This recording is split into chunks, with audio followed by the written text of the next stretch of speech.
This is the story of the old lady at the IMSS hospital in the city of Cuernavaca in Mexico. And well, it is a little sad because I insulted her. Yes, I insulted this old lady when I was waiting at the pharmacy in the hospital in Cuernavaca.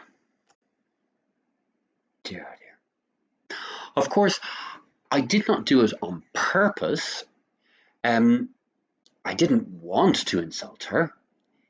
It was because of my Spanish intonation. But these things happen, don't they?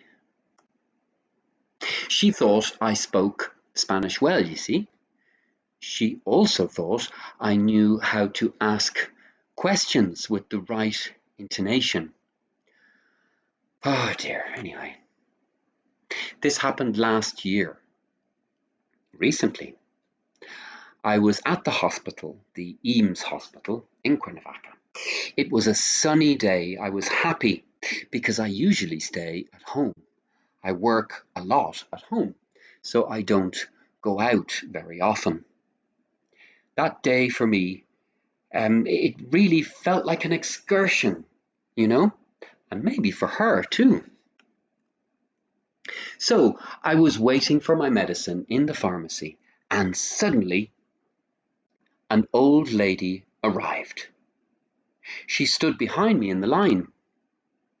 She was older, In Spanish, we say pensionada, a retired person.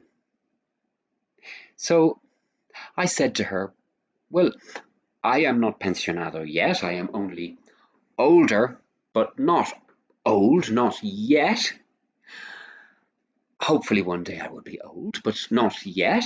Touch wood.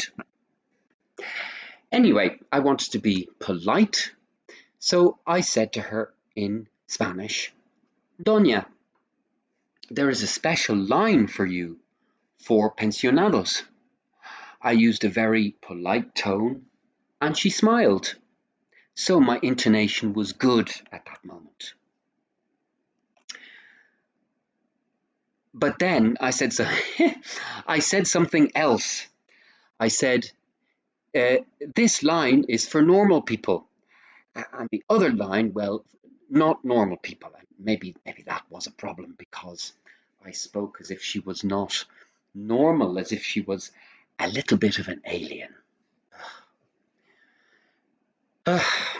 Anyway. So then she spoke to me, but in a very nice tone, very friendly.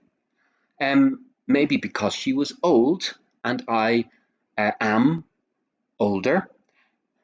Maybe because we both wanted to meet new people. It's fun, isn't it? Fun to talk sometimes. Well, listen, she said. I don't like that other line, the line for pensionados, because there only one person is working. But you younger people, you have 4 people. So I did my analysis, she said. Oh, really? What did you learn from your analysis? I asked her. Well, she said, the line for younger people moves faster. So if it's okay, I will stay here. I will stay right here with you, young man. I hope that's all right. Of course it was all right. It's a free country, I said. And she laughed. We were getting on very well. But then the conversation became quiet. What else could we talk about? The weather? Well, imagine. It's very beautiful and sunny in Cuernavaca today. But she would think, it's always sunny here, always sunny. Why are you telling me this? So I needed to think of something different. Finally, I said, there are many people here today, more than normal. And she answered quickly, yes, there's a reason for that. And I asked, oh yes? What? And what is your analysis showing you this time? This is a true story, by the way. She said, well, It's because of the hurricane in Acapulco. And yes, in my head was thinking, that's right. There has been a hurricane in Acapulco. A terrible, terrible hurricane. That is true. But then another thought came. Wait, we are not in Acapulco. We are in Cuernavaca. So I thought again, all these people, did they come here all the way from Acapulco? Was Acapulco destroyed? And actually, yes, Acapulco was almost destroyed, but that is another story. That was a terrible, terrible hurricane. And so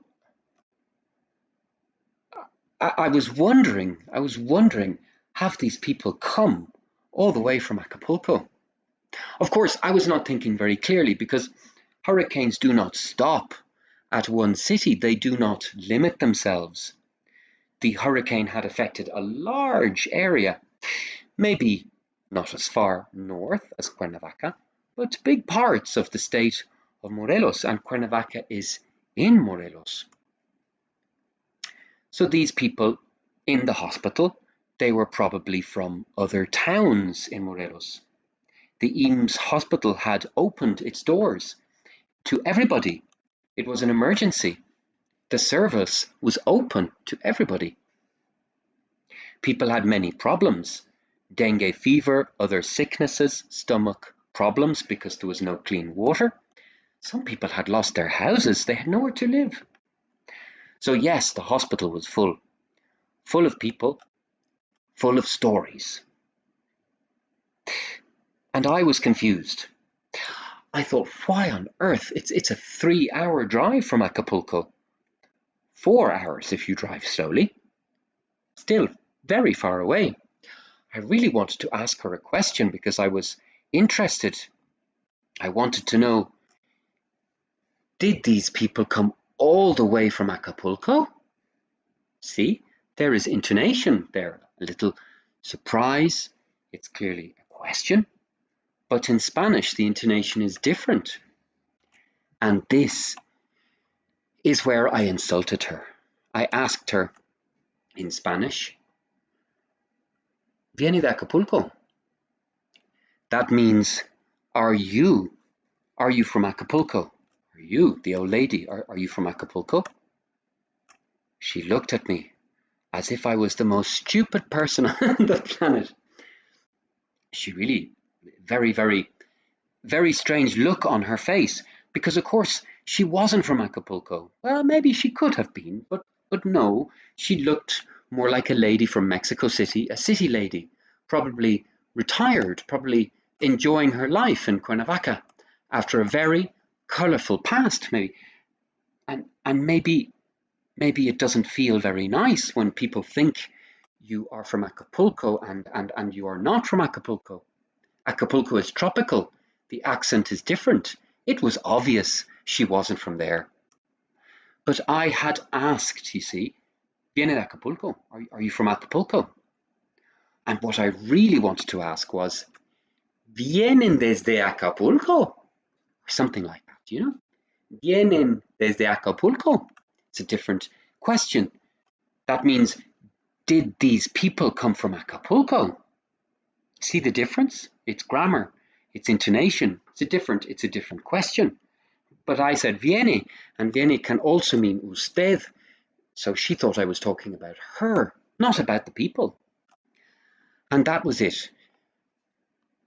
That was that. She stopped talking to me. We waited 20 long minutes in silence. Then she took her medicine and left. She didn't even look at me. Maybe she was sad. Maybe she thought, nobody understands me. They don't even know where I'm from. And so, my friends, that was the day. That was the day. Oh, God, I'm so embarrassed about this. That was the day I insulted an old lady at the IMSS hospital in Cuernavaca with my Spanish intonation and with my grammar. Very importantly, with my Spanish grammar. The end.